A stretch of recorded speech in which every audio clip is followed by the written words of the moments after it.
కొమరంభీం ఆసిఫాబాద్ జిల్లా బెజ్జూర్ మండలంలోని ప్రాణహిత నదీ పరివాహక ప్రాంతాల్లోని గ్రామాలు గత వారం రోజులుగా కురుస్తున్న వర్షానికి జలదిగ్బంధంలో చిక్కుకున్నాయి. మండలంలోని తలాయి, భీమారం వరద బాధిత గ్రామాలను శనివారం బీజేపీ నాయకులు మాజీ మండల జడ్పీటీసీ పాల్వాయి సుధాకర్ రావు సందర్శించారు. ఇంటింటా తిరుగుతూ ప్రజలను పలకరిస్తూ కూరగాయలను పంపిణీ చేశారు.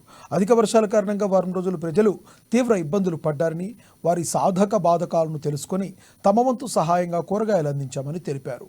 వరదల వల్ల నీట మునిగిన పంటలను పరిశీలించారు. దాదాపుగా వందలాది ఎకరాల్లో పంటలు నష్టపోవడం జరిగిందని, ప్రభుత్వం వెంటనే వ్యవసాయ అధికారులతో సర్వే చేయించి ఎకరాకు 25,000 నష్టపరిహారం చెల్లించాలని, బాధిత రైతులను ఆదుకోవాలని కోరారు.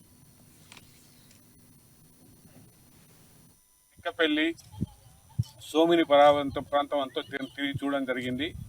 రైతులది ఒక్క ఏడుపొక్కటి తక్కువ ఉంది.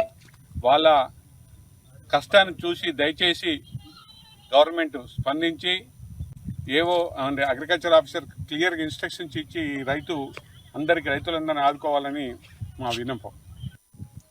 గత 10 రోజుల నుంచి